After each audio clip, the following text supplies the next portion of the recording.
What's up, kids and kittens, and welcome to episode 7 of the Stand Up Guys podcast. I'm your host with the most, once again, the incomparable Zach Jones, alongside the Robert to my Raymond, Lester Jones. Hello, everyone. And of course, everyone at home, say it with me, if I can remember it.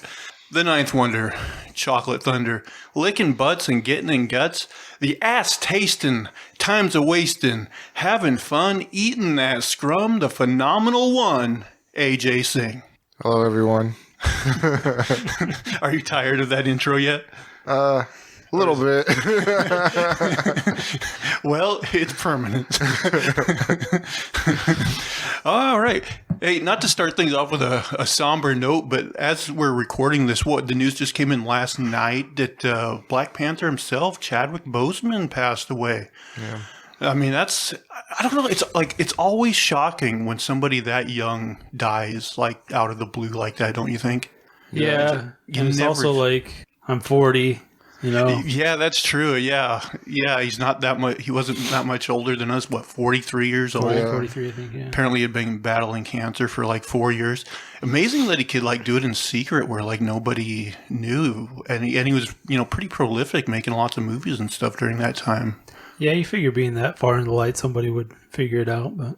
Especially, someone like that that's, so fit and like a literal superhero. You don't expect it, but it just goes to show you, man, that sword of Damocles is above us all. Yeah, I kind of wonder sometimes, like, even if you're in good shape, it's not really any indication like what's going on inside. That's true. Yeah, because I never watched that Spartacus show that was on many years ago, but I know that like there was a guy that acted on that show that was like, of course, like ripped to the gills, and he died of cancer too, I think. Yeah. So, yeah, it's one of those things you never know. All right, well, just wanted to say that a big R.I.P. to Chadwick Boseman, Wakanda forever, and all that good stuff. All right, any good stories from the week from you guys? Anything funny happen, or you see any movies or anything you want to talk about? I mean, nothing huge. I think you both kind of know about this, but like the goofy guy that I talk about every week that I work with, like he got fired this week over a face mask, which I thought, I don't know, I felt it was a little unjust, maybe. Yeah. So had he gotten like multiple warnings before? He had warnings, but apparently somebody in our building had complained more than once. So there's always somebody out there who's an asshole, but apparently this is a person with a little bit of power, maybe. Yeah, like I think a good manager would be like, listen, man, I know this sucks, but we got a complaint, and like if we get another one from this person, like we're gonna have to let you go. So just make sure you're wearing the mask and wearing it correctly and stuff. Well, I mean, the thing is, I think he had some warnings, and he'd been pretty religious about using it. But, like, again, he had another day where it was, like, down under his nose or something. Yeah, and that's another thing. Like, if he was wearing it, but, like... Because, like, I've seen some people, like, wear them, but just because of the way it fits their face, like, sometimes it'll kind of go below their nose. But yeah, he'd have that where it slipped down. But also because of his health issues, sometimes I think it was an issue. Oh, like breathing. Yeah. Yep, that's a bummer. All right. Well, as tradition has been dictating, AJ, why don't we have you go first? All right. We'll have a news article here to share with you guys. All right. Woman found alive at funeral home. Four Southfield, Michigan firefighters are on paid administrative leave after a 20-year-old woman they pronounced dead was found breathing at a Detroit funeral home, according to officials. The woman, identified as Tamisha Beauchamp by Jeffrey Feiger, her family's attorney, has cerebral palsy and is hospitalized in critical condition. She's in the ICU on a respirator. But so what happened was the firefighters, the ambulance, they showed up and they checked her vitals, and they said that she was dead. And then her family members, one of them said that she was breathing. They saw her breathing. And they checked again. They said, no, there's no breathing. Her pulse is gone. She's dead. Then they were about to leave again. And somebody said, no, she's got a pulse. We can feel it. And they checked again. And they came to the same conclusion, that she was dead. So, they sent her to the funeral home. And that's where they found her with her eyes open and breathing. But, I mean, that's everybody's worst nightmare, the fact that, you might be alive and then pronounced dead. Yeah. Especially if you could be buried alive like they used to fear about in the old days. Mm-hmm. Yeah, you're not really going to get that anymore because, they pump you full of fucking chemicals and shit. But, Yeah.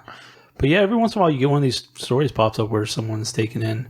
Yeah, I remember there was one probably about 3 or 4 years ago, similar thing where like at the funeral home, the guy like went in the room and discovered the guy wasn't dead.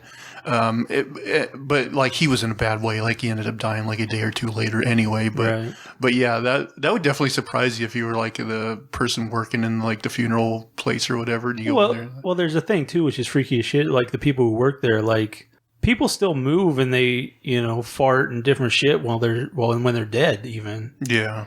And like, you'll get creepy shit. Like people will sit up and just sit there and just random shit, which is like, if I was working down there, I'd be like, no, maybe I'll come back tomorrow.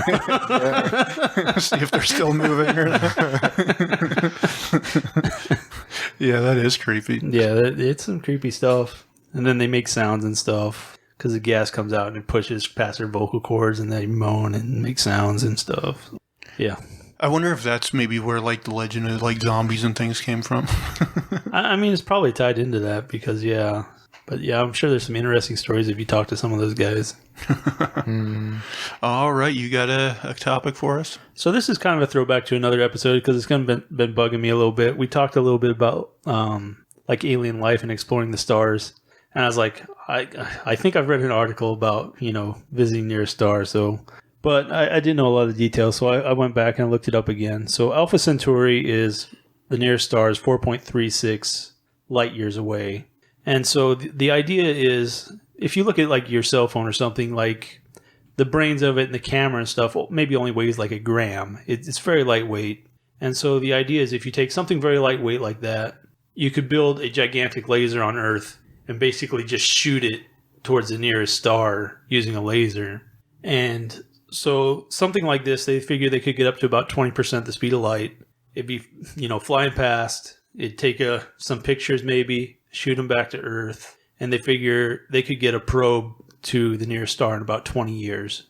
So that's a pretty realistic timeline, 20 years. Yeah. Yeah, that'd be fascinating. Yeah. Yeah, hopefully they do that. Well, it's a huge project, and there's a guy, I want to say he's Russian, but he's putting like $100 million to tackle some of the remaining technical difficulties of that situation. But right now they still think it's feasible. They figure actually building like the laser setup and all that would probably be over $1 billion project. So it's not a small project, but it does sound like it's probably feasible. Don't we have like a probe? Wasn't there a story many years ago like we had a probe that like finally made it like out of our solar system or something like that? Yeah, it's traveling so slowly. Well, you don't want to say slowly, but it's traveling slowly enough. You're not going to see it get out there, and it's out of power also. But yeah, some of those probes that they sent out to explore like Jupiter and Saturn, yeah, went past the solar system, which is pretty interesting. Now, are those asteroid belts like part of the solar system, or are they outside of our solar system, like the Kuiper Belt? I don't know the name. I know there's a major one between like I want to say Mars and Jupiter. Okay. You know that thing like some people do where they like when they die they're cremated and they have their ashes like sent into space? Well, it's not all your ashes, but a small part of your ashes. Yeah, just a small part. If I was like crazy rich or like an Elon Musk type, this is the way I would always want to go. Is I would like, preserve my body like as much as I could, maybe like in like almost like mummification wraps or something, and then I'd put myself in a space probe and just launch it into space in hopes that like in 1,000,000 years it reaches some sort of alien civilization and they can clone me. Right. Not just like go into a star or something. Yeah, it might go into a sun or a black hole, but there's that chance. There's that chance that, somebody could find it one day. I'm guessing your chances would be better on Earth, at least of being cloned. Yeah. Well, I like the... I like the romantic notion. Yeah, the romantic notion of another civilization. Just a frozen popsicle floating out in space. And also, you might be a human in their race is like totally different from ours, and it's more exotic that way, No, not like the Star Trek. Everyone's Human. They would probably just like make a bunch of clones of me, and I'd be like doing slave labor. What a great design for slaves. This guy's perfect for work. He's got 10 fingers. All right, was that all from that topic? Yeah. I just wanted to hit it again because I was feeling unresolved. All right. Welcome to yet another edition of Hypothetically Speaking, wherein I will ask you guys some hypothetical questions and see if I can stump you. I think we got some You're good not going to ones. stump me. I think we got some good ones Keep your stump today. to yourself, pal.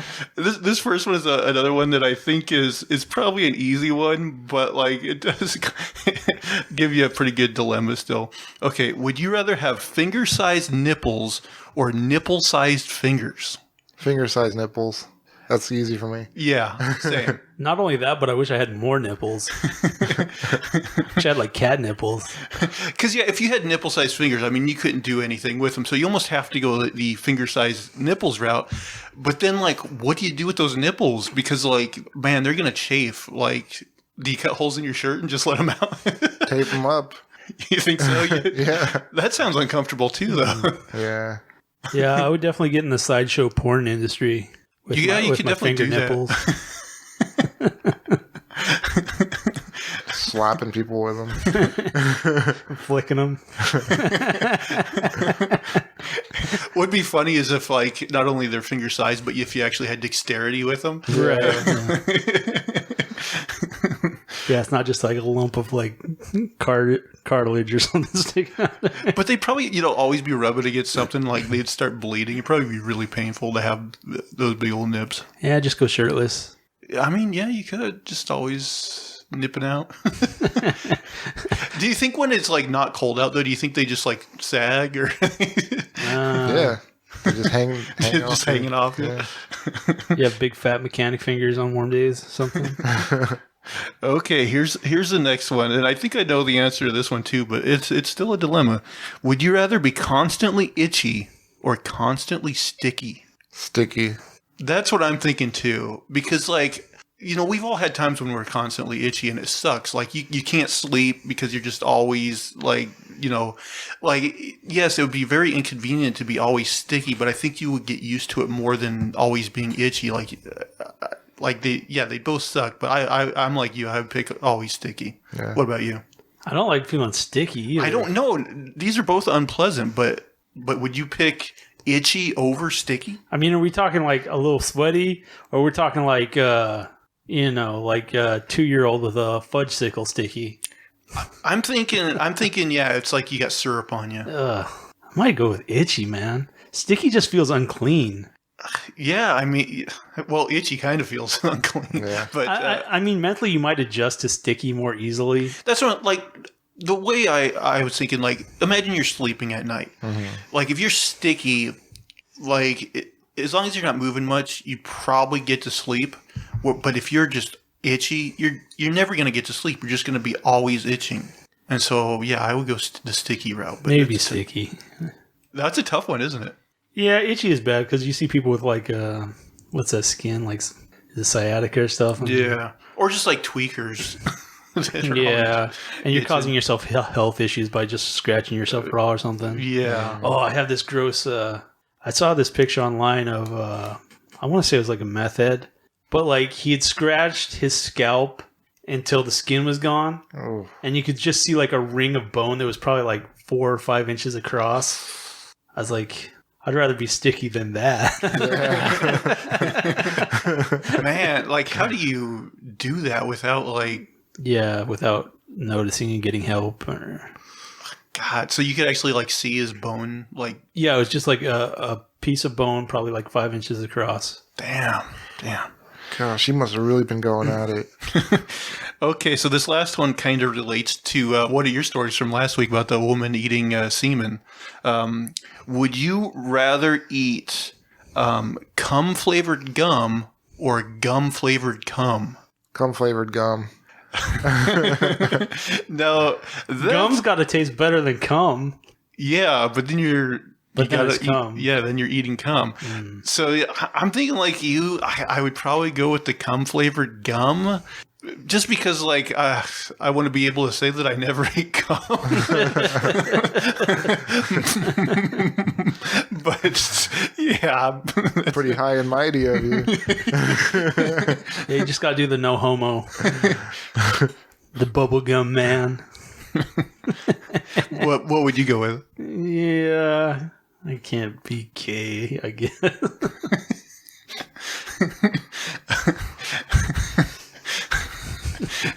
I want to see. What if he had to do it like every day?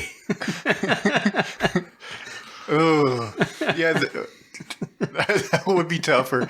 Would it make it easier if the gum flavored cum was your own cum? Maybe. It'd just be like that guy who Who smokes his his own cum. Yeah, I don't know if we talked about it on here. own? Yeah, I think we did. Did Oh, we? yeah, we did. We Bit did. where that guy was just Vaping loading up it. his vape with cum and smoking it. I want to see like a messed up Willy Wonka where like, they're like, the schnozberries taste like cum. Well, there was some weird There's, like, thing a like that cum guy phone. was like a pervert and like it did mean something like dicks or something. Like What? it was like balls or something. The schnozberries. Really? That's a thing? Yeah, that's a real story. Wait, the guy that wrote it was like, schnozberries really means like balls or dick or something? Yeah, something like that. Like it was perverted. Is Willy Wonka based on a book? Yeah. So the guy that wrote the book was like, schnozberries. Now that you say it, it sounds kind of like balls, yeah. Yeah. Berries. Schnozberries. The berries to the schnoz. Yep. The downstairs schnoz. Yeah. All right. Yeah, that was a fun round of questions. We'll kick it back to you. All right. See what I got here. Oh, okay. So this one's from an article of UPI. Video game simulates experience of flying economy class. A New York-based developer's new video game takes a new twist on the concept of flight simulator by offering the realistic experience of taking a long commercial flight in economy class.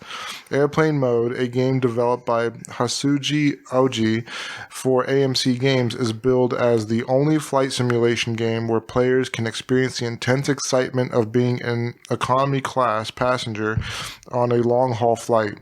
The game allows players to simulate the experience of taking a long flight in real time with available activities including rifling through an in-flight magazine, completing Sudoku puzzles, watching movies from the 1930s, and looking out the window, which features realistic satellite imagery of the flight path. The players are also treated to experiences including in-flight meals, turbulence, and Wi-Fi outages.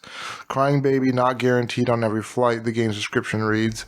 Algie told CNN that he discovered while developing the game that everyone he talked to seemed to have a strong opinion about flying, and while there have been 30 plus years of flight simulation games, the passenger experience has never really been taken into account.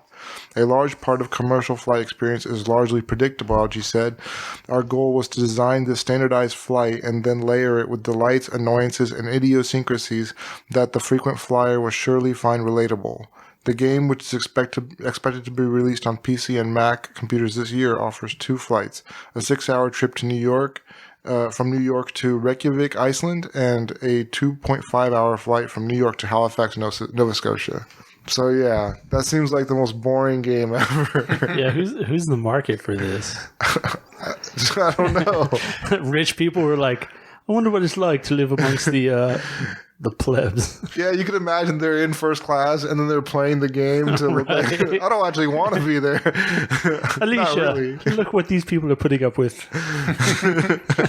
I want to say like many years ago, like somebody made like a shitty computer game or something too, where it was basically like you drive this bus in a desert, but it's basically just on a straight stretch road, and it basically goes on for like 100 miles or something. It just goes and goes and goes, and it's like, yeah, the same thing as like, why would anybody ever want to play something like that? Yeah, and putting in the trouble to make that game, it just doesn't make sense to me.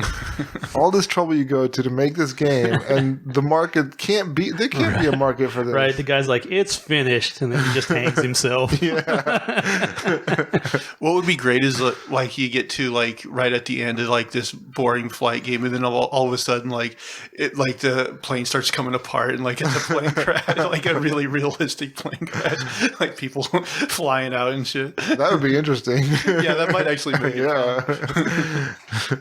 Yeah, it's well, but I always see these games on like the PlayStation Store of like Farming Simulator 2020 and Train Riding Simulator 20. Like they're these yearly franchises. Right. It's like people And got to be FIFA buying this and shit. wrestling. I just bring up wrestling because you do that shit. I haven't played a wrestling game in forever, but yeah, when I used to buy those a lot. But I mean, those are at least on paper more exciting. Hitting a guy with a steel chair is more exciting than driving a tractor. True. Yeah. Simulated violence is pretty much the mountaintop. But people must like this shit because like I said, these farming games they come out every year and like just these really boring like sim type games. Well, some people like the more laid back games. They don't want to be like all intense. They just want to come home, put in a few hours, making vegetables or building their little island that's all theirs, or just making something. I think the building ones are pretty popular, like Minecraft and any number of others, but Yeah.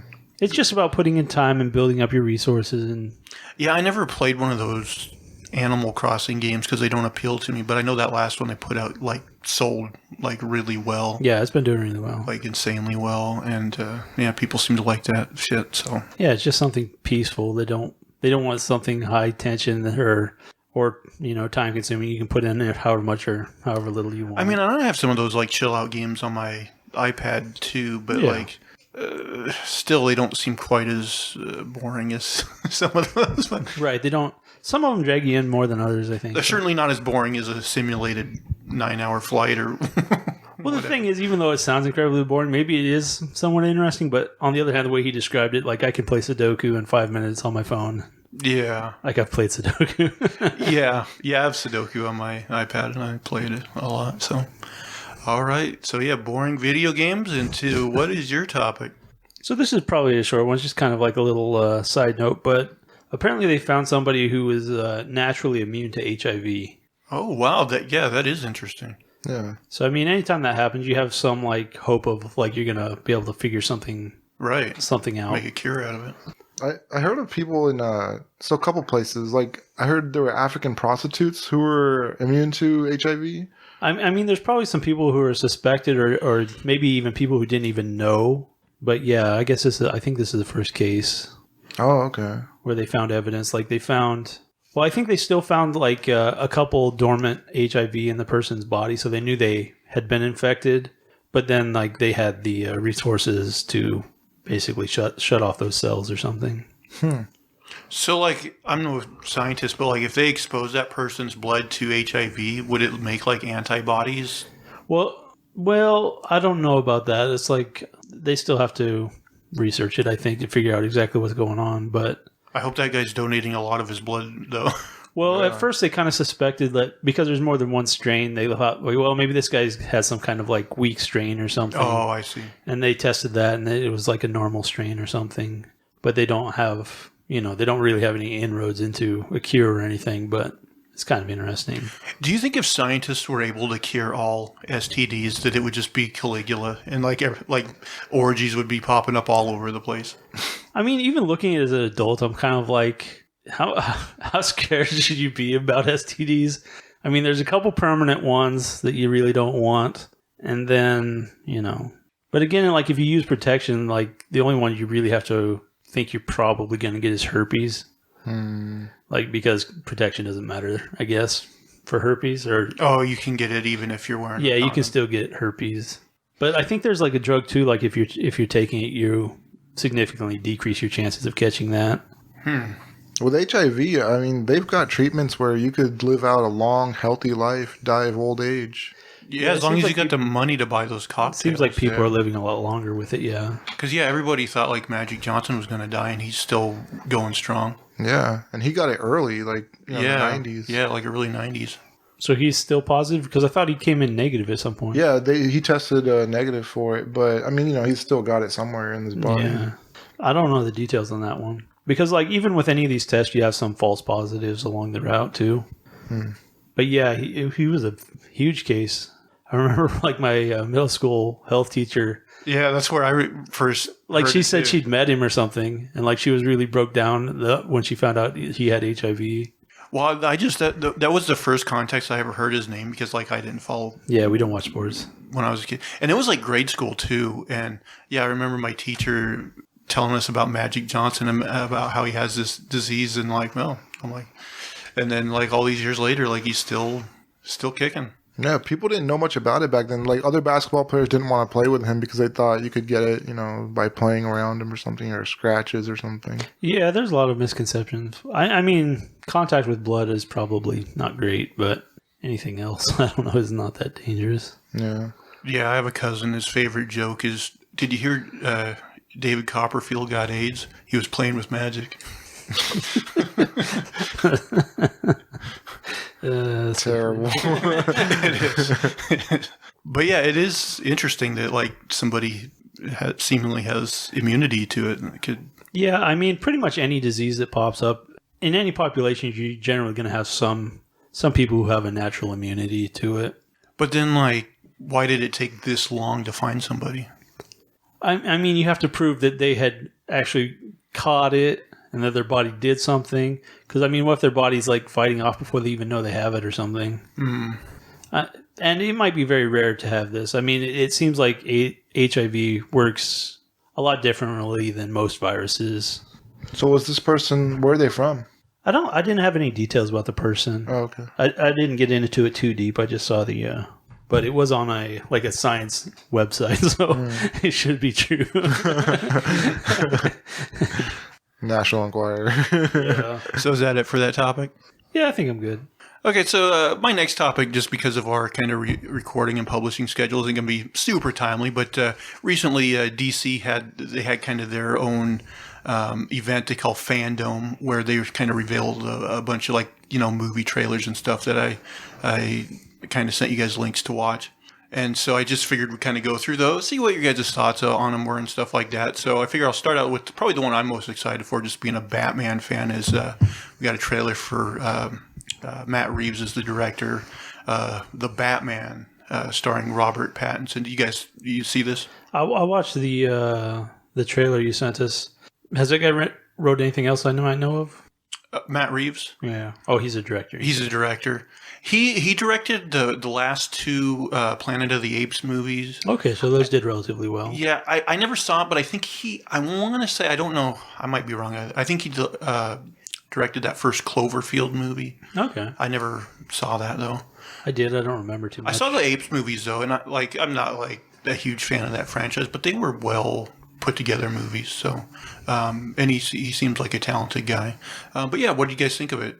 Yeah, the Batman movie looked good to me. I have to admit, I didn't see all the trailers, but I Okay. watched that one. That's fine. Yeah, and I mean, I didn't know if Robert Pattinson could pull off Batman, if he could pull off like a gritty, tough character, but yeah, I thought he did a pretty good job in the trailer.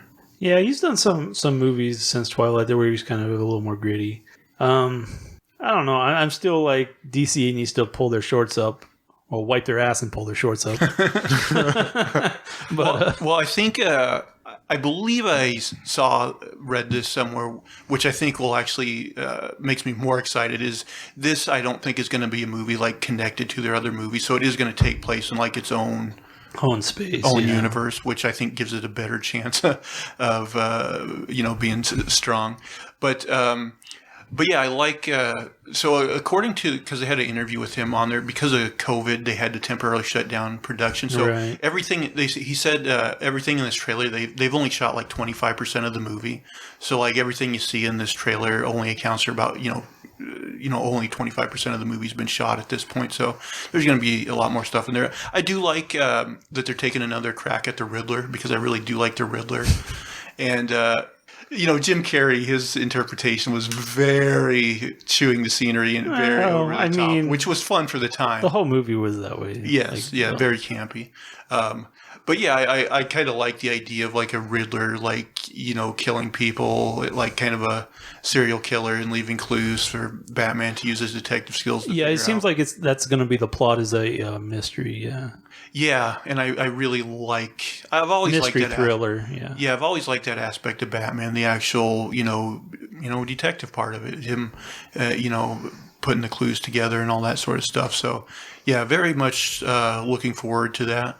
And I thought they used like a Nirvana song in the trailer, which I thought worked well for like setting the tone and everything. That's like specifically when that came on, I was like, fucking 90s, fucking crybaby goth Batman. I know you hate like 90s music, don't you?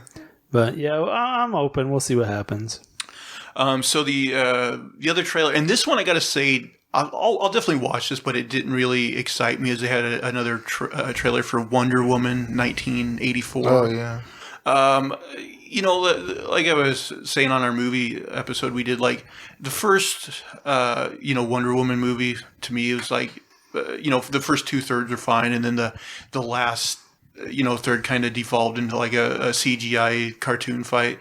And looking at this trailer, like with her fighting Cheetah, at the end, I'm like, yeah, this looks like it's going to have the exact same thing, like a third act. It's just like, a boring like CGI fight, but we'll see. I don't know. Yeah, I really liked the first Wonder Woman movie. I didn't mind. The third act was a little weaker though. Yeah. But when I saw that Cheetah woman, I was not excited. I do like the idea. I do like the idea of her teaming back up with Trevor. Her partner or whatever. And that's the other mystery, is like, how is he back alive? What's this whole thing about? And I like their work together, how they talk and everything. So I mean, I think that'll be probably interesting. But the fight with the CGI Catwoman doesn't seem very interesting to me. Yeah. Did you watch it? Yeah, I watched that trailer, and yeah, it might be okay. I thought the other Wonder Woman were okay, but like, I don't know, she has such a magnetic personality. I'd probably just watch her sit there and eat boogers for 2 hours. Yeah, she is she's very likable. And then like Kristen Wiig's one of those people that is talented, but like every time she had a line in the trailer, I was like, boy, I don't know if that sounded very menacing. Yeah. But we'll see. I'll give her the benefit of the doubt for now. But I do like Chris Pine. He's definitely one of those charismatic guys, and like all those Star Trek movies he's in are fun. He's got all kind of fun, kind of jokey. He's kind of like an all-American. Yeah, kind of character. So one of the other ones, and this is one of those things where I'm like, well, it can't be worse than what we got before, is that, they greenlit the Snyder cut of Justice League. They're letting Zack Snyder go back and kind of put it together the way he wants to put it together. And, so they had a trailer for it. And I'll be honest, I only watched Justice League once. I did see it in theaters, and it was awful. So I never wanted to go back and watch it again. And this is one of those things I'll definitely watch. I can't say I'm super excited, but yeah, like I said, it's one of those things where it's like, it can't be worse than the first time around. So did you guys, either of you, watch this one? Yeah, I'm excited about Darkseid. He's such a powerful character. I'm interested to see how he comes across and what he does. Yeah, I was curious, like, how much of him could they actually have in the movie? But it's just a different cut. Yeah, so basically, because you don't follow movie news real closely. Well, I didn't watch Justice League because I think he got terrible reviews, and that's kind of like my cutoff. I'm like, it was too shitty for me to watch. Basically, what happened? It's kind of a tragic story, but like, so Zack Snyder was set to direct Justice League, and he did. He shot all the footage and everything.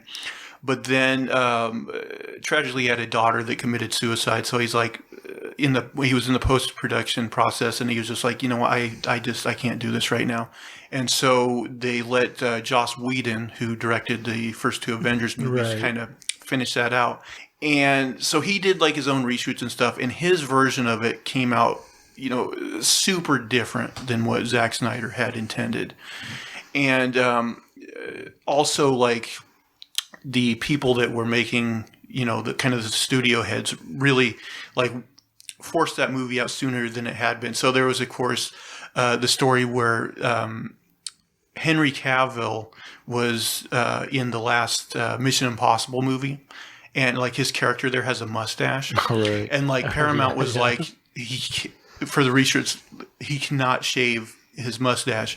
So they basically shot all these reshoot scenes with Henry Cavill, and then they had to go and digitally remove his mustache, and it made his face look all cartoony and shitty. And like almost every scene he's in that movie, like his mouth looks all fucking weird, and so like that's how this whole petition started. People on the internet like release the Snyder cut, and like it went on for enough time that finally, with HBO Max now a thing, they were like, okay. We'll try to attract people to HBO Max, and we'll give Zack Snyder some money to kind of finish the effects and put together his version of it. And so apparently now, what he said is like they're going to release it. It's going to be like almost episodic, like 4-hour long episodes. So that's probably substantially longer. Yeah, and so that's why I'm like, well, this really wouldn't be his cut that he would have released in a theater planned. Anyway, because the studio would have never allowed him to release a 4-hour cut in theaters. So to say it's the Snyder cut is still kind of like, well, I don't know. That's not what would have been released, but it sounds like they're setting it up so you can either watch it like in 4 episodes or maybe just all together cut in. But I'll definitely watch it, but.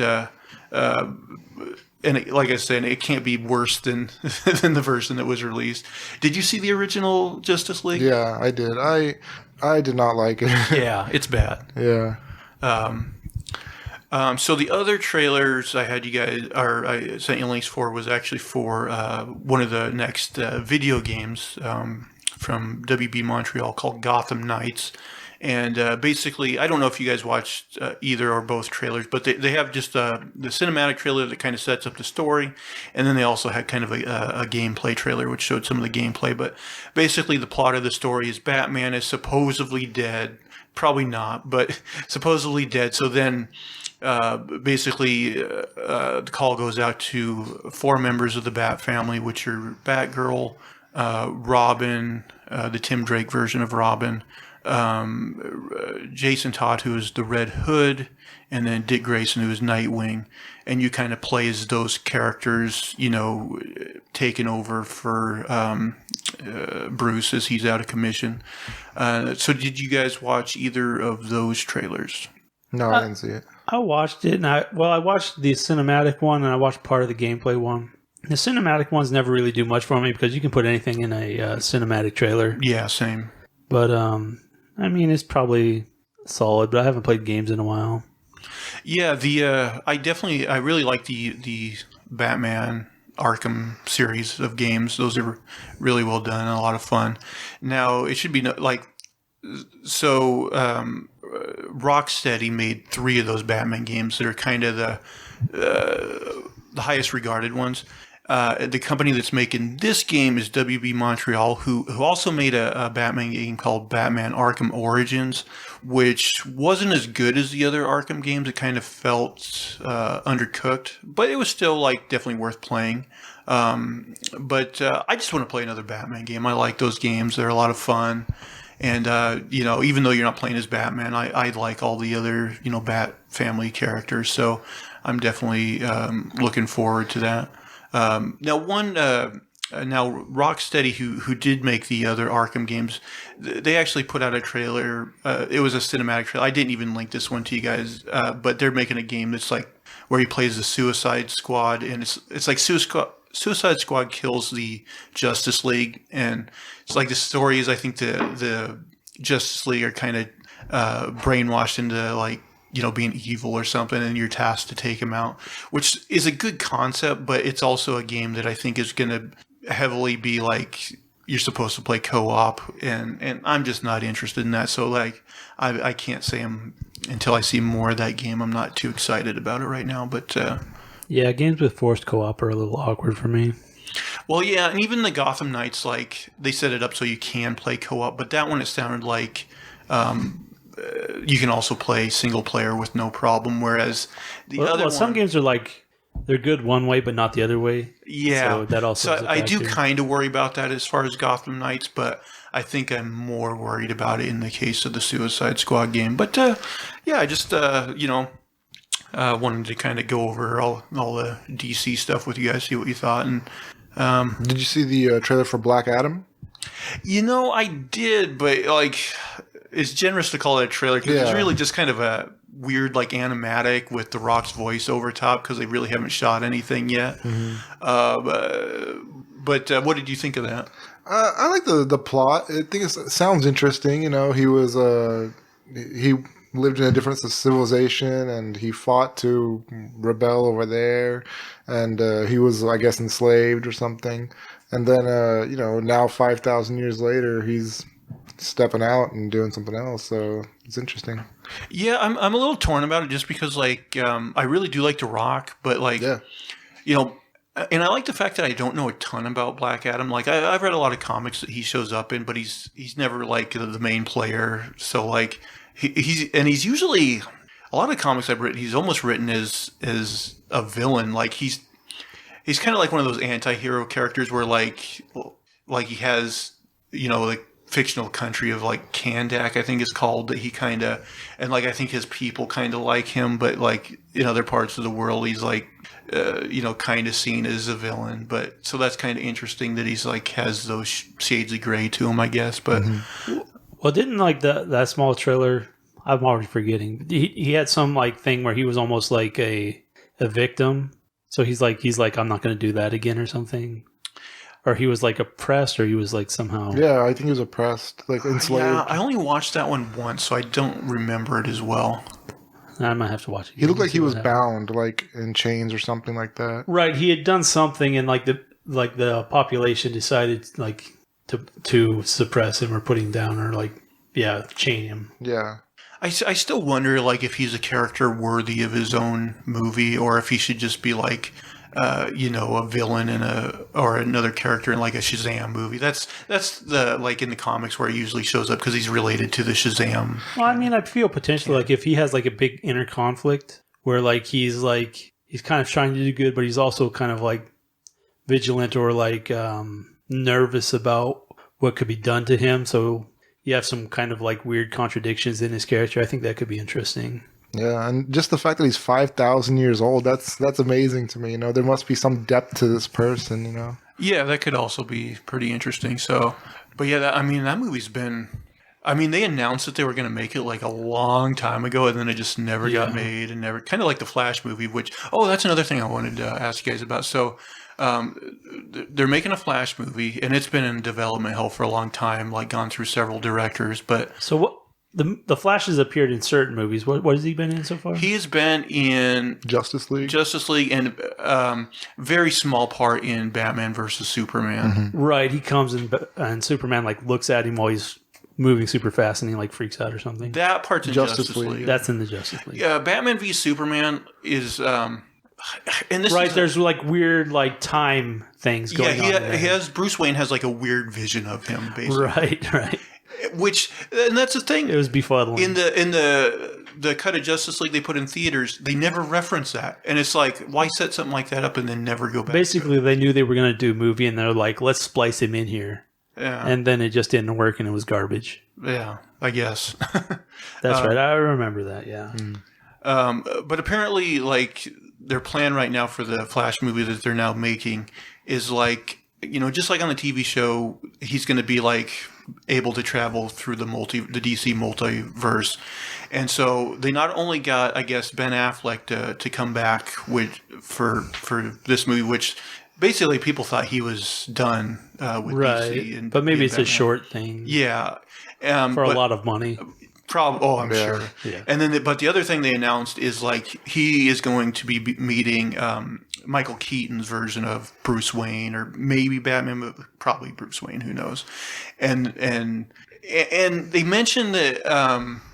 Now I don't know if they mentioned at this Fandome event, but there was an article when this was kind of first uncovered several months ago that they might have Michael Keaton kind of be like the Nick Fury of the DC universe, where, like, he'll be, kind of like that kind of figure. Yeah, I don't know. I mean, Michael Keaton has some gravitas. Yeah, he's a good actor, but a part of me wonders, like, is this a good choice? Yeah, or is this just like, we're out of options, so we'll go the nostalgia route? I don't know. I mean, maybe. So as long as they don't bring in George Clooney, I'm probably okay. Are they going to have, like, so Michael Keaton will play a Batman from a different multiverse, or universe? It's either a multiverse or a time I think it's a multiverse thing where, like, yeah, basically the Flash will visit the Tim Burton, Batman '89 part of the multiverse. Okay. And an older Bruce Wayne, Michael Keaton's character from that movie, will be there. That's my understanding. But that could be interesting. It could, definitely. But I don't have a lot of faith in DC movies right now. Yeah. They could strap up Michelle Pfeiffer and I'd be like, all right. yeah, get her back as Selena Kyle. I'm She's all like for it. 60 or something. Yeah. Still looks good. Good enough. Yeah. Yeah, last time I saw her, which has been a while now, but she still looked good for like her age. You know, so. All right, yeah, I think that was basically all the stories I remember anyway from that event. So we'll kick it back to you, AJ. All right, let's see what I got here. Let's go with a funny, lighthearted one. And this is lighthearted for us, but not for the poor man this happened to. Florida woman allegedly beats farting father. Police in Florida caught wind of a woman who was fed up with her father's flatulence. Nicole Dozios, 40, who lives with her 59-year-old dad in Largo near Tampa Bay, was arrested for allegedly battering him because of his smelly emissions, according to a smoking gun. So she punched him in the face several times. He had like a bloody eye or something. They snuck in a lot of like little. Oh yeah. Yeah. Caught wind. Smoking guns. Smoking gun. I mean, really beating somebody up because they farted, especially your own father. That's insane. Florida has the craziest people. I've definitely been hit for farting. Yeah, me too. Me too. But not punched in the face repeatedly. Not punched in the face, yeah. But, you never know. Like, you say that, but if you were in the room and you smelled that fart, Right. Yeah. it might have enraged you. That guy rolled the dice. And if you look somebody in the eyes while doing it, Right. could have been arrested too. Yeah, as we found out last week.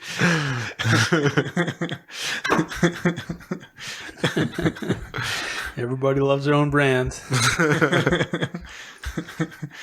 Did you ever do that? You ever just breathe it in just to see, like, what's it smell like? Oh, and you're like, definitely. oh, that was terrible. Why did I do that? Have you ever give yourself the cup?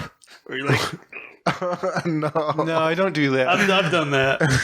Have you ever done the thing, though, where, like, you're just, like, dropping bombs in a room, but your nose kind of after a while gets nose blind to it, but then you, like, go use the bathroom or something, and then you walk back into that room and you're like, oh, motherfucker, holy shit. Yeah. It's so bad in here. Yeah. Yeah. I've definitely done that. That's the tequila sunrise. All right, we're back around to you. Oh, Jesus, already? Yeah. You guys watch any of the RNC this week? I just watched that crazy lady. Guilfoyle? Guilfoyle, Yeah, yeah. I saw her. That's the only one I watched. The thing is, like, if that had been a packed stadium and everybody was like, over the top, raring, just screaming and crazy, that probably would have been a good speech for that kind of situation. But when you're just doing it to an empty stadium, it's it doesn't play, right? You're just like crazy at that point. I mean, people are joking that she looked like a coke fiend or something. There was a number of Coke references, like Donald Trump Jr. Donald Trump Jr. Yeah, like I didn't watch his, like, but people are saying he had coke eyes. he had Coke eyes. He was just like, yeah, not right. And so that was kind of interesting. That Guilfoyle lady, she's part Puerto Rican, and she said that her mom, who's Puerto Rican, was an immigrant, but Puerto Rico's been a part of America for like 100 years now or something. So. Well, that's kind of, I've heard that argument, and I get they're like a territory or something where they call it something like that. Yeah, and it's kind of like a weird in between. I would almost still consider people from like Puerto Rico or even are the Philippines part of a U.S. No, territory? I don't think so. Because we had those big wars and stuff. But anyway, there's different places that qualify for that. And I'm like, they're not really like U.S. citizens until they come over. Yeah. So I don't know about that argument. But you know what's weird about that Guilfoyle lady is, I guess, the mayor of San Francisco, I think he is Gavin Newsom. Mm-hmm. Like he's a very liberal guy. She is his ex-wife. Which you wouldn't think. Well, isn't Gavin Newsom the governor of California? Or maybe that's a governor. I was thinking there was some relation to California. But yeah, anyway, like he's like a very liberal guy. Yeah. Yeah, and apparently she is his ex-wife. She was really pissed at him. When I heard that's what I was wondering was her politics always the way they are now, or did they have a messy divorce and she's like, oh, I'm going exactly opposite of this. I'm going to piss this motherfucker off. I know how to get this guy. Gosh, Getting on the Trump I did not train. know that. Yeah, I heard that on a news story. I'm like, yeah, that surprised me hearing it because I I've seen that guy on Bill Maher a couple times, and he just seems like your normal, kind of liberal Democrat guy. And hearing her speech, you would think they could never occupy the same space. Yeah, exactly. Well, some people switch their beliefs very easily. Yeah, and especially if money's involved. Yeah. Well, there's not only that, but there's people who, and it's not even not necessarily mean or deliberate, just they're very good at whatever situation they're in. They just kind of adapt to that and they absorb that, and that's part of who they are. They don't like it when maybe things are just different. They don't like conflict. They don't like being around conflict. They don't want to create conflict. They just, if they're in a setting, then these are my people. I'm just going to roll with this. I'm happy. Yeah. And it's more about kind of that than actually about, whatever the belief is or whatever's going on. Yeah. That's like a survival instinct. Yeah, maybe. And it's just, certain people are more tended toward that, I think, than other people. And yeah, so I don't know. I think that's part of it. I get that too. I'm very non-confrontational. But for me, I would just stay quiet in a room. Right. You'd have your own beliefs and you just it'd be like, I'll just step out of this one. Yeah. Yeah. And I mean, I think that's frequently what I do, even though I have fairly strong beliefs in certain things. Mm-hmm. It's I'm not, there's nothing to be gained by arguing about this because people don't generally change their minds. It's not, neither of you gain anything from it. So just I'm going to nod my head and move on. Yeah. It doesn't necessarily, you just kind of maintain yourself. You keep yourself and just kind of sit there. Hey, let me ask you guys this. If dating wise, how politically different of a person do you think you could date? I mean, obviously you wouldn't date somebody who's racist or something like that, but could you date somebody who was for you more conservative, maybe not a terrible person, but somebody who votes Republican and maybe is very tough on immigration and things like that, but maybe is more socially liberal. I don't know, is there a line for you? I have dated a Republican before. Have you? Yeah, and she wasn't super political, but she did keep a bust of Ronald Reagan in the house. Right, you guys had that after you split it for a while. I remember finding that and putting it up somewhere, and you guys, somebody threw it away. I think maybe somebody threw it away, but I thought it was funny. But I mean, it surprisingly didn't get in the way of anything, and I mean, our beliefs weren't that different. She had gay friends and stuff like that, right. So it's not like she was a bigot or anything like that. There seems to be some generational thing going on where you're not supposed to be friends with somebody who has different beliefs, and then there's other people who are I can still be friends with somebody who believe different things. It's not a big thing, It's we're people, we enjoy each other's company, but we just believe different things. Yeah. Hey, let me give this hypothetical scenario to you. So, let's say you go on a date, everything's going awesome, right? And she wants you to go back to her place at the end of the night, and things look like they're shaping up to go one way, but offhandedly she says something really fucked up, she says, I have no problem with black people. I just wish they'd go back to Africa where they belong. Something really racist, Would you still hit it and quit it, or would you be I gotta go?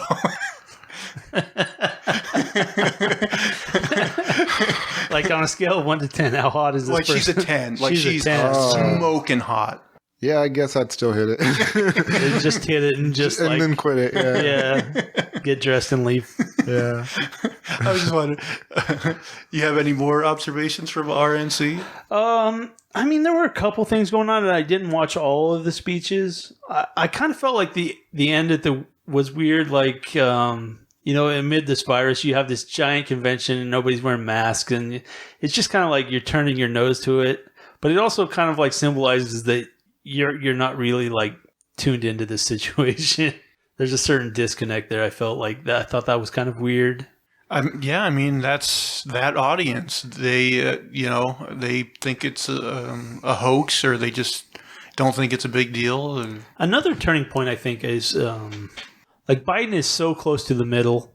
Like he's also, while Democrats on the average may not be liking him too much, like he's also very similar to kind of like the aging white patriarchy that is has been kind of on both sides. Mm-hmm. And so I think he's kind of like safe for Republicans as well, even though, he's obviously has some differences there.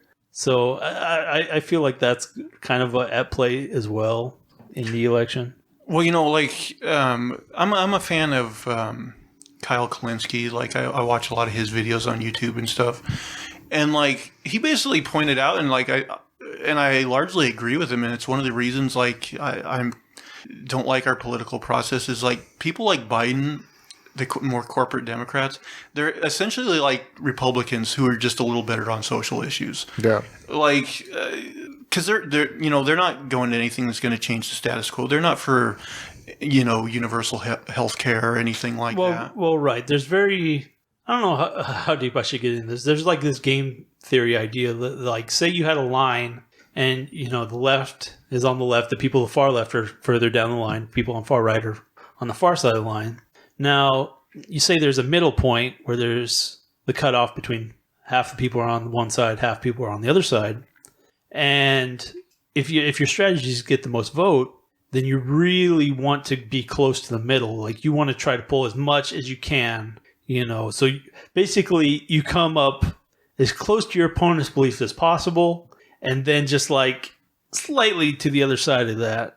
And so there's this kind of interesting thing where, this is part of the argument why an incumbent has an advantage over other people, is because initially when you're trying to win the primary, you're like, well, I have half of this side, and if I want to win the vote for half of this side, then I need to be kind of in the middle of that. So you're like aiming for like the 25% or the 75% mark to win that vote. But the problem is, once you win that vote, then you have to flip-flop. Yeah. Like you have to flip-flop, you have to get back over to the middle of what the or what the actual election is going to be.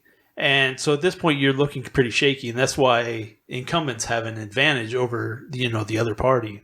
But it's also why you have both parties being so close to the same and being so kind of mediocre in this kind of central area. And even if something was, arguably better on one side or the other for any specific topic, you're gonna have a really, you're gonna have an uphill battle to do anything in that area. But isn't Trump himself kind of an indictment of the idea that people want the middle, because he's very far out there. He's far right, and I don't think he's close to the middle necessarily.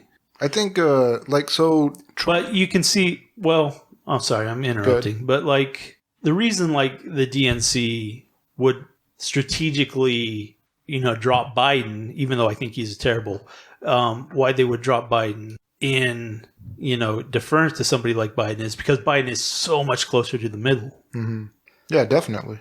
I mean, yeah, he's definitely in the middle. Yeah.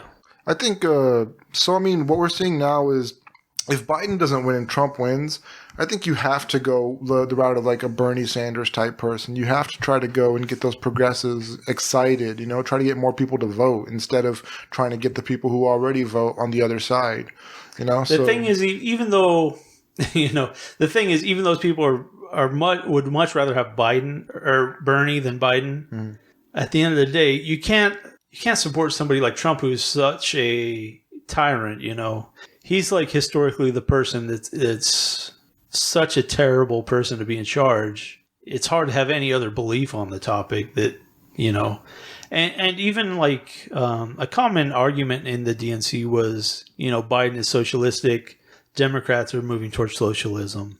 Which is ridiculous. Is it? I feel that way. No, it's saying that people like Biden and the corporate Democrats are socialists is ridiculous. Well, Biden's, so close to the middle. I wouldn't argue that, but I would argue and the that vast majority of Democrats in Congress as well. Yeah. The vast majority. in general, I would still argue that the tendency is in that direction. Like there's beliefs and there's a popular vote movement in that direction, even though I wouldn't necessarily say that of Biden. I mean, to a certain extent, I probably would, but he's definitely not as far out there as some people, obviously. I mean, I feel like you guys had some other stuff, and I kind of cut you off. I lost my... What were you going to say? No, I pretty much said everything. No, I don't. Yeah, I don't really have anything else to add, but it's... I mean, in a historical context, I'm kind of... I kind of look at it like we probably are in a similar situation to when the Great Depression started. You know, you've got this high stock market, which I feel is probably going to crash. And it's definitely being propped up right now. Right. And I don't think it's going to last. And, well, there's so many things tied into this, but I feel like we're going to probably have a economic slump because there's so many businesses going out of business. There's so many people on unemployment. You know, I don't see how that's kind of a sustainable situation. But at the same time, you know, from a socialist kind of point of view, you see a upturn in these ideas that, like, you know, this sucks for the poor people. There's so many people having issues right now. Why aren't we helping them? And how can we help them better? And the idea is just to, you know, put out money, which you can see the pursuit of those ideals, and you see the story of those ideals because you see the pain, you know, people are going through and how difficult it's going to be. And I think moving away from that is very difficult.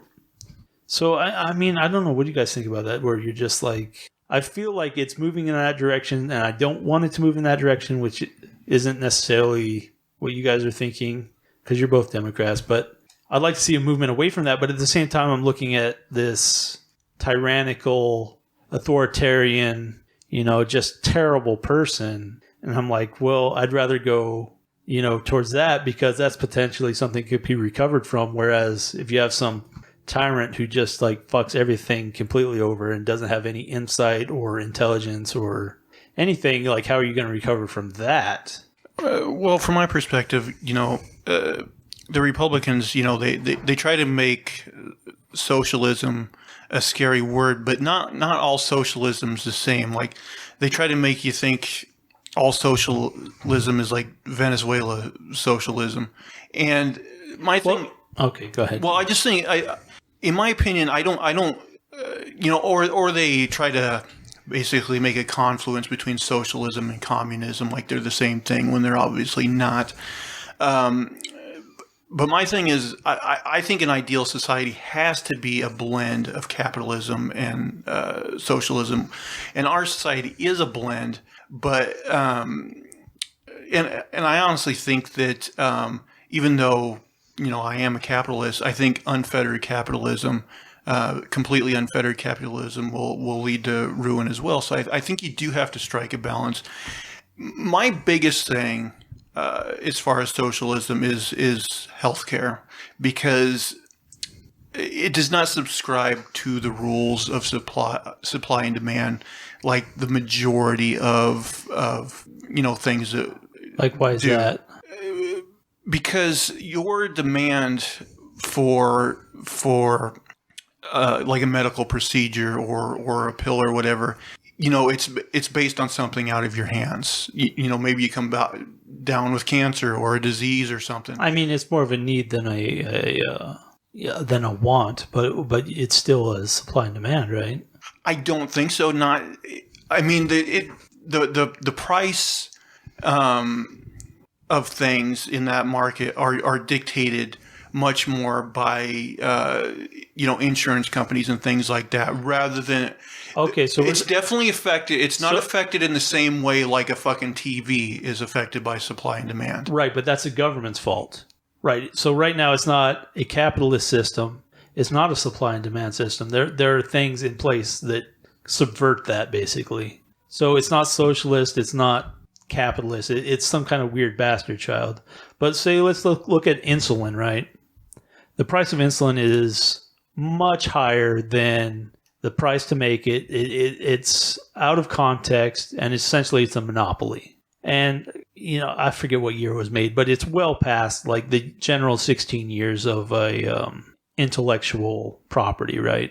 So it's an old technology, and basically there's a monopoly on it, and it's being charged way more than necessary to prop this up, right?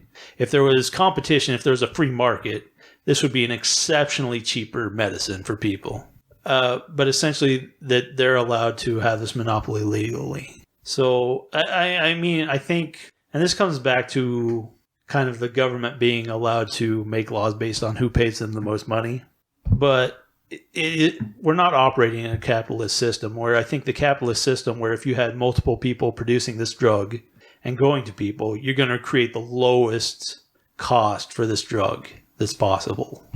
Yeah, but I mean, isn't the fact that lobbyists and people can convince the government to allow them to have these patents, or, to monopolize this market, right? Isn't that like kind of capitalism?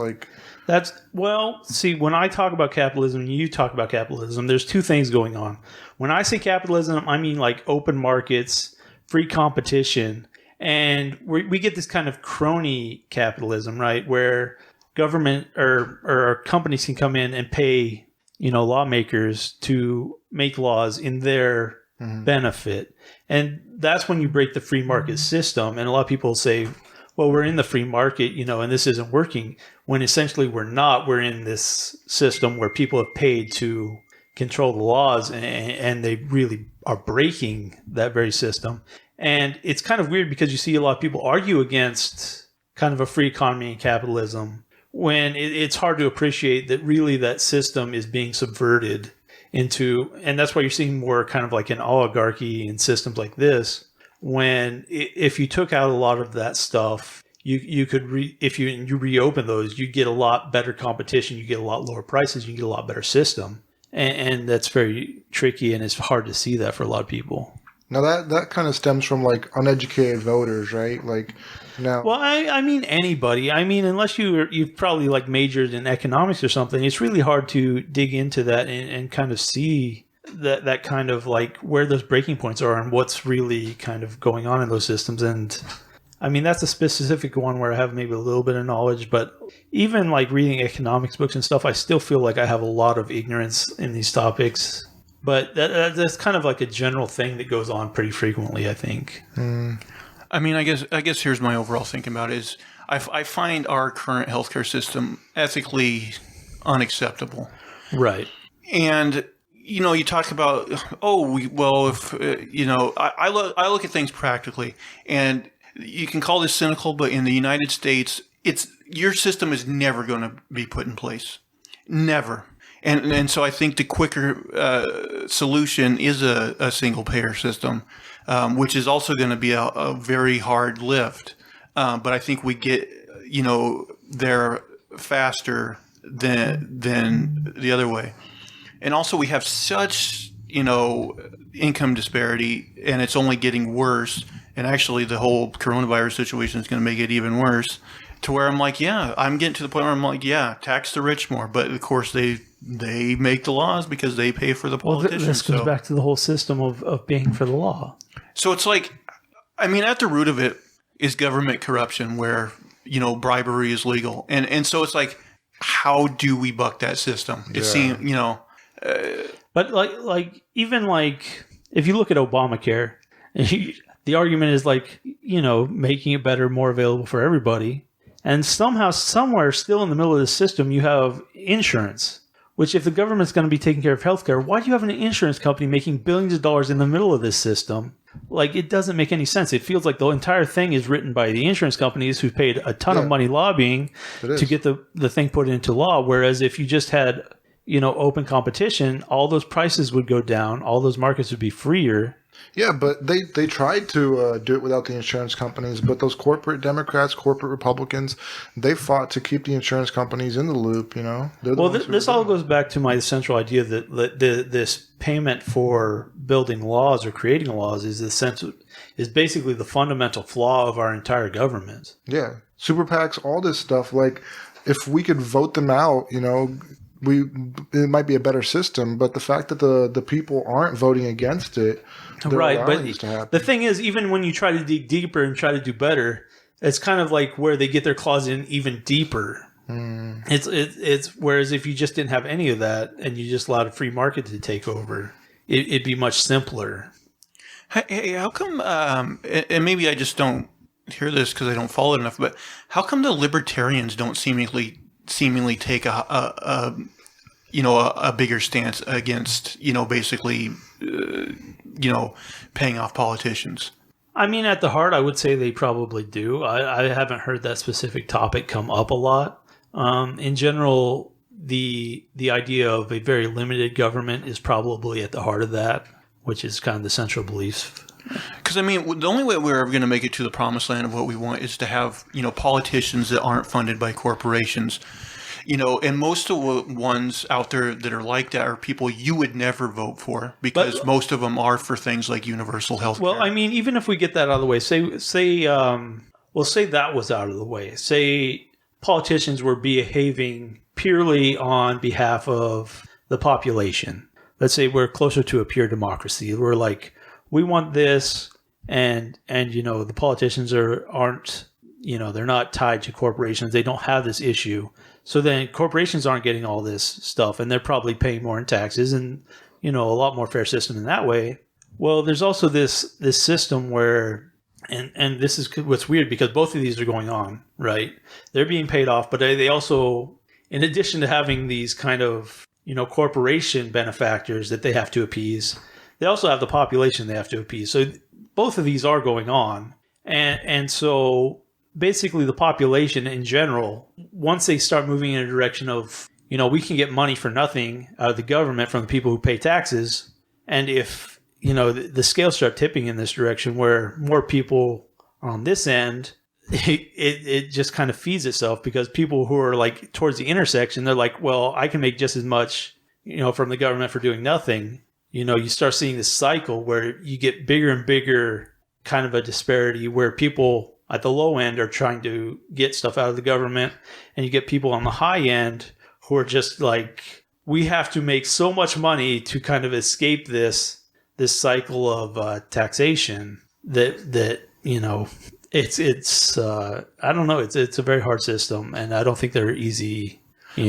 But I mean, doesn't the very capitalist system we have now that's creating the income disparity that we see, doesn't it make that kind of stance more and more inevitable when all the wealth is just going more and more to one side? Of course, the people on the other side are going to be like, right, but they're helping create the same problem because you're like, oh, this is a problem. Let's take money from this end and give it to the other end, right? So then it's harder to make a living on the one end, and it's easier on the other end. So people start shifting to the other end, and then people in the middle get pushed out. You either have to be on the low end where you're getting a lot of government help, or you're on the very high end where you don't have to worry about it as much. And the people in the middle kind of get squeezed out in one direction or the other. They get forced, and that's actually what we're seeing. That's basically the essence of why we're seeing a larger and larger gap between the poor and the wealthy. And it's actually being forced probably more by the poor people. I don't know if I agree with that last part. Yeah, I don't know. I think the rich put in place rules and systems that benefit them and don't allow others to catch up. I mean, you're right. It is both ends, I think. And yeah. Apart from being free, I don't see a better solution. Now, let me ask you this, because if it was Bernie Sanders, versus Trump, you wouldn't vote for Bernie, right? Bernie versus Trump, God, that would be such a moral quandary for me.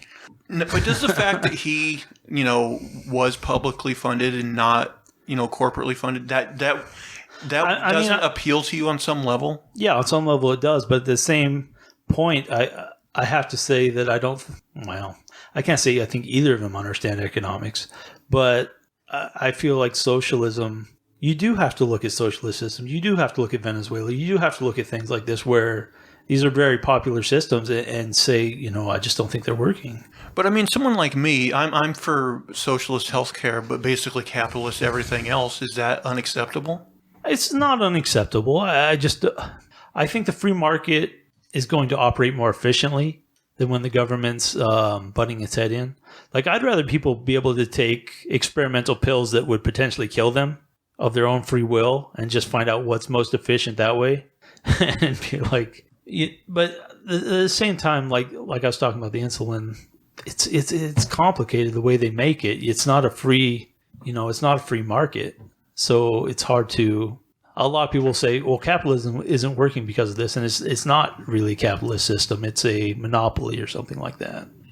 Yeah, my thing is like your thing about making the medical a purely capitalist field and solving the problem that way. I'm like, yeah, I'd be all for that experiment, but just the cynical part of me is like, it's never going to happen. I mean, the other end might happen, and we might be tending in that direction, but it might be worse. Yeah. We will see. To me, it couldn't be worse than what we have now. Yeah, I feel like at least we've tried this and failed, The thing is, capitalism hasn't failed. It has succeeded. But like the failure of democracy and the tendency to slip into socialism and tendency for socialism to slip into communism, I think is a real fear for me. But we've also seen capitalism start to create problems, too. Yeah. I don't think it's the capitalism section as much. It's not like laissez-faire has failed. It's the democracy failure and the corruption of the government through companies. And so I say crony capitalism is what most people rail against, even though they don't really realize it. And it's kind of the thing about like Marxism and socialism is it kind of sounds good, right? Right. The idea that everyone's treated equally is an appealing, thing. Yeah. But whether it works economically, I think the numbers probably say that it doesn't. Well, communism, obviously, history shows it does not work. Well, I'm not even certain I'd say that, because the thing is, when you have one leader, you can have, if they're very intelligent and they're very, in a certain way, a certain mindset, you can do a lot, but if they're not corrupt. Right, but the second you die, the odds are the second in command is going to be corrupt and it's going to be a shit show. And that's the real problem, I think. China's been a pretty good example of capitalism/communism. Well, they've been doing a lot better since they shied away from communism a little bit and they became more capitalist.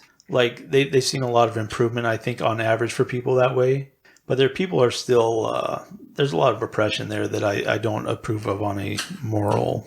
Yeah, that's true. Yeah, definitely. Well, this is an interesting topic, but not the most hilarious thing. We've been down the road. Yeah, I'm not too tight about being like funny all the time, but yeah, we don't have to be funny all the time. And it definitely is an interesting thing, and I think it's really the thing that is at the heart of American politics when you really come down to it. All right. Well, I got a silly story to bring us back up. So this is something random I came across today. Alabama man. I thought it was funny. No, this one's about the Philippines, actually. Oh, okay. A Philippine official had sex with a staff member while on a Zoom call about COVID, then returned to work as normal. He apparently thought the camera was turned off. So this is from Vice News. So like, this is happening a lot, but it's newsworthy when it happens to someone important.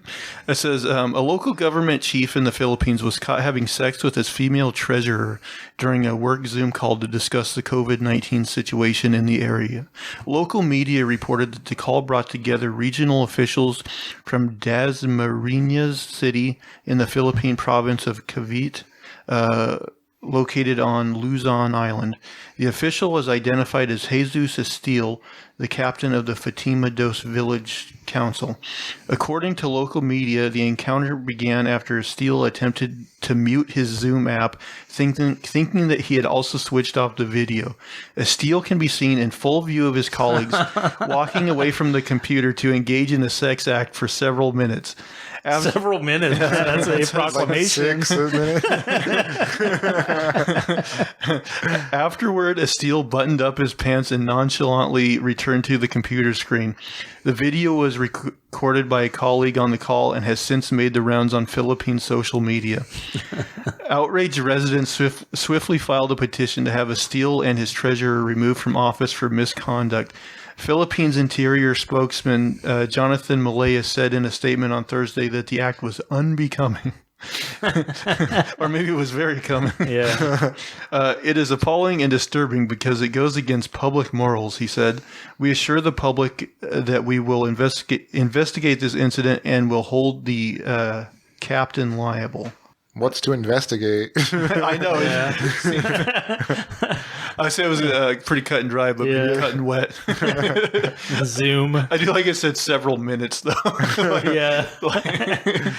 You can't even basically you got to cut him down in the article. But yeah, I just that was a 2 minutes and 34 seconds later, he returned to the call. 1 minute later.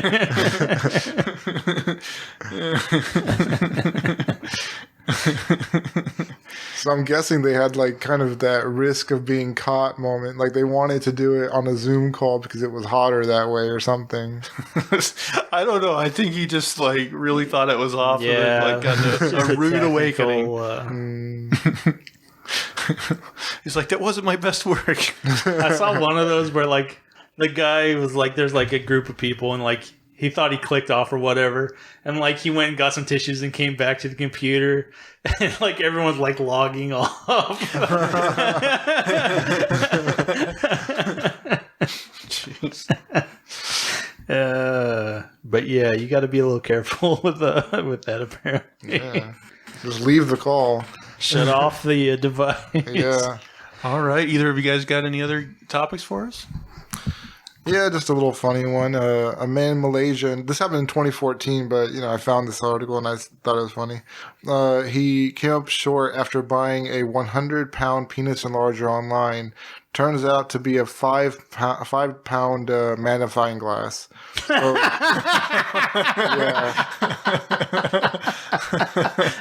Yeah, he was named only as Ong. He spent 100 pounds on a penis enlarger. When it came in the box, there was a 5-pound magnifying glass. And he complained about it to officials, but it is unlikely he will get his money back. Oh, so he didn't actually use it and burn his dick on it. He's like, I got to report this to the BBC. I mean, it was a scam, but it was a funny scam, That was a BBC, BBB. BBC. Better business. Oh, I thought you were going with big black cock. Yeah, I could see. I could see why you think that. Reported to the Big Black Cock. Big Black Cock Commission. He's Hey like, guys, I have an issue. It's not bigger, but it is black.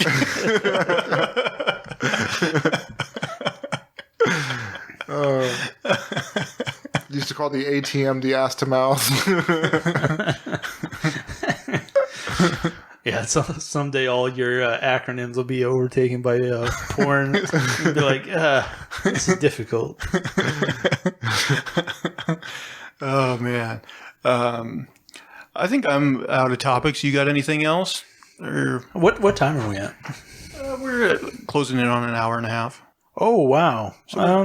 Comfortable going a little more? I Yeah, don't that's know. fine. So, if you brought someone home and your parents didn't like them, how would you deal with that? I would say beggars can't be choosy. So you're out of luck there. Do you want some grandkids or not, pal? I would give it some time and try to see if they work it out, maybe. Really? I think I would just do, like George and Seinfeld. I'd just have two different worlds. I'd be like, my family's over on this side of the world, and I'm over here on this world, and I'm not going to worry about it.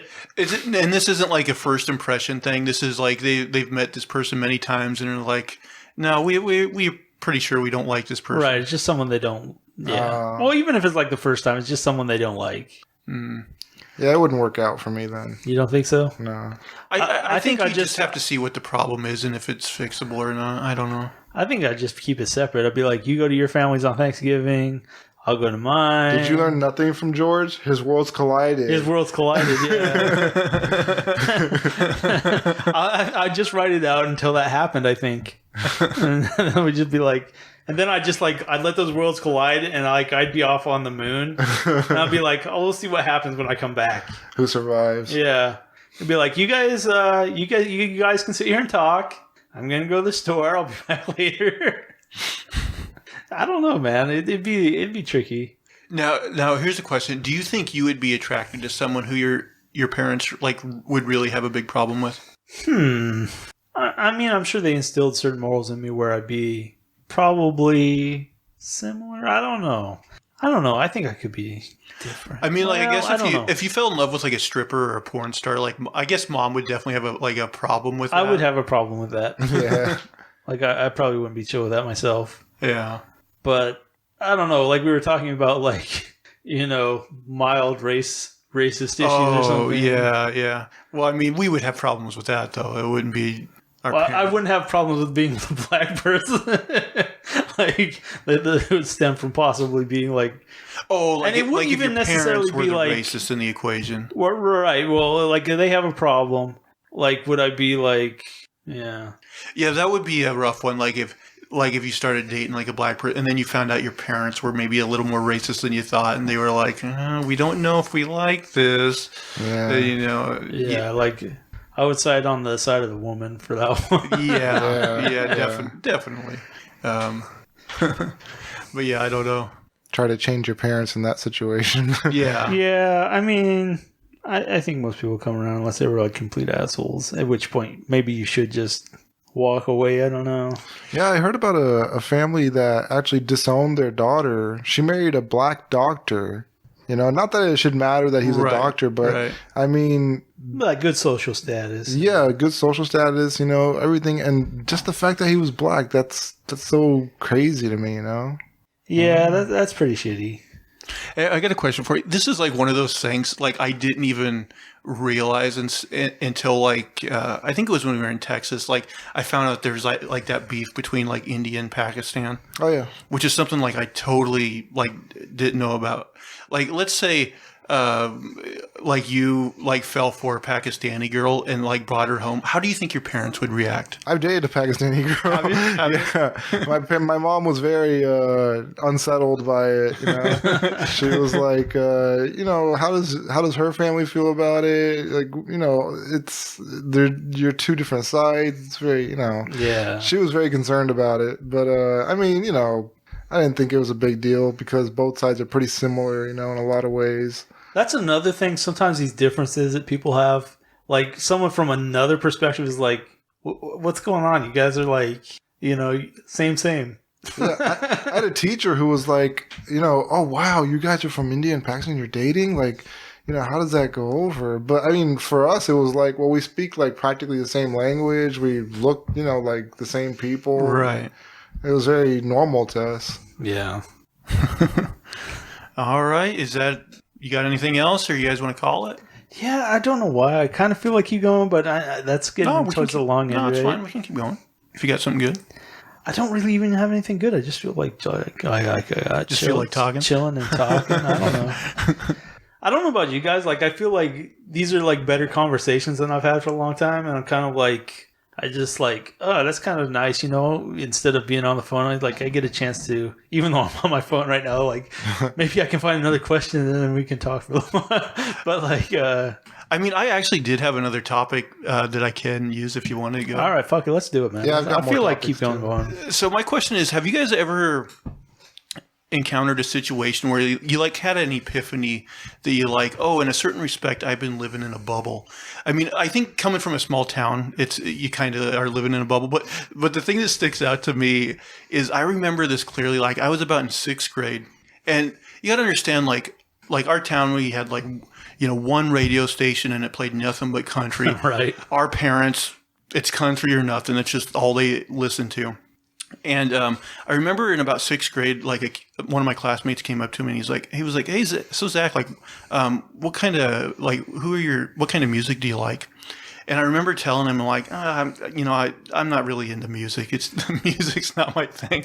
And I remember him like having this look on his face, like I broke him, like, what the fuck? Like, how could you just not like music altogether? And then, like, it wouldn't be too long after that, like, probably, just offhand, like, maybe listening to, like, things you and Crystal were listening to, or maybe, MTV and VH1, because back then they actually played music, and just, like... Right, that was the only source of music. Hearing different kinds of music, and then finally, like, it dawned on me, and I was like, oh, I don't hate music. I hate country music. And I was like, I've been in this fucking bubble of just, like, the worst, like, shittiest music. What's interesting for me is, like... I did that same light bubble, and then like later is like, I don't necessarily hate all country music, but there are certain things that I don't like.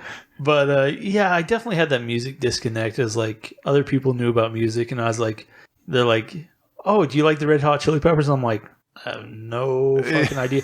But it's also like you're a kid, so you don't want to admit that you don't know that you have no fucking idea. Yeah. And you're like, yeah, they're okay, I guess. And it's like one of the most asinine like things you can do is just not admit that you have no idea what the fuck's going on. Yeah.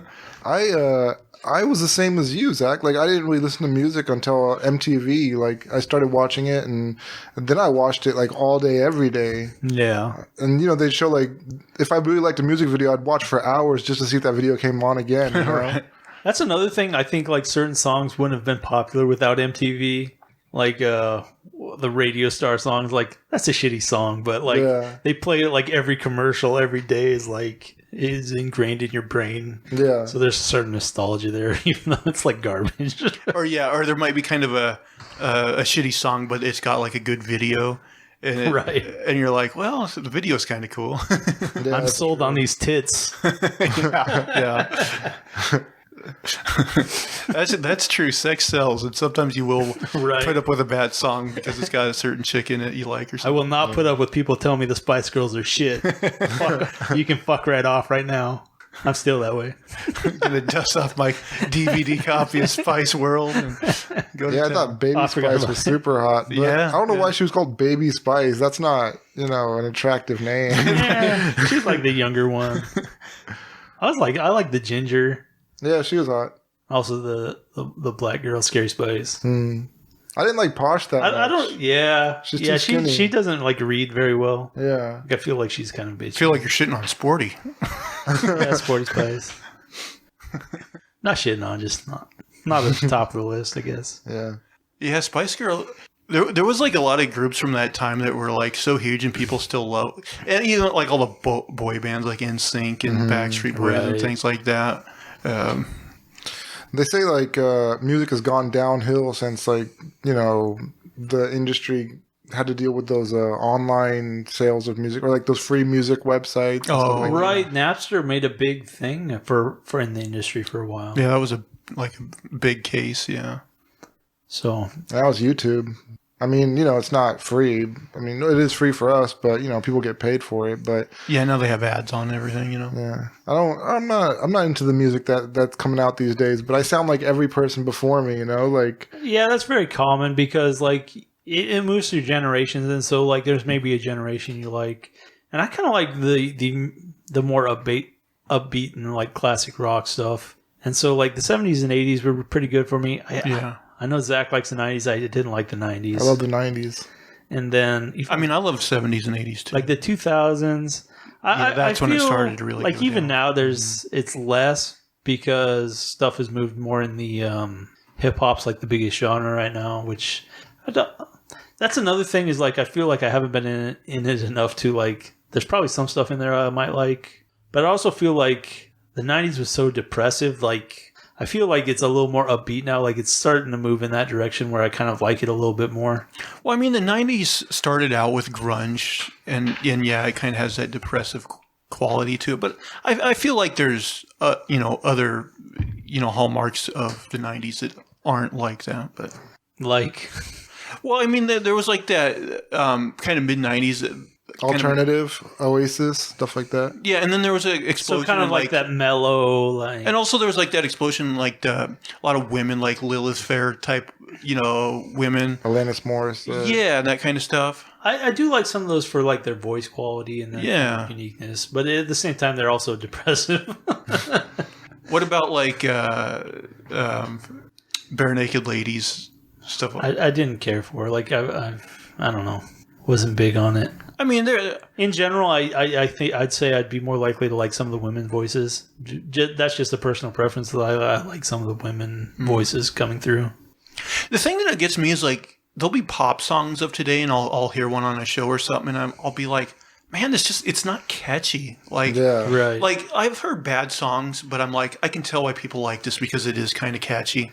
Well, a lot of that stuff comes and goes, and it's kind of like what's going to be remember 10 years from now, and is still interesting. But I mean, the top 10 of any time is like, filled with garbage. Yeah, definitely.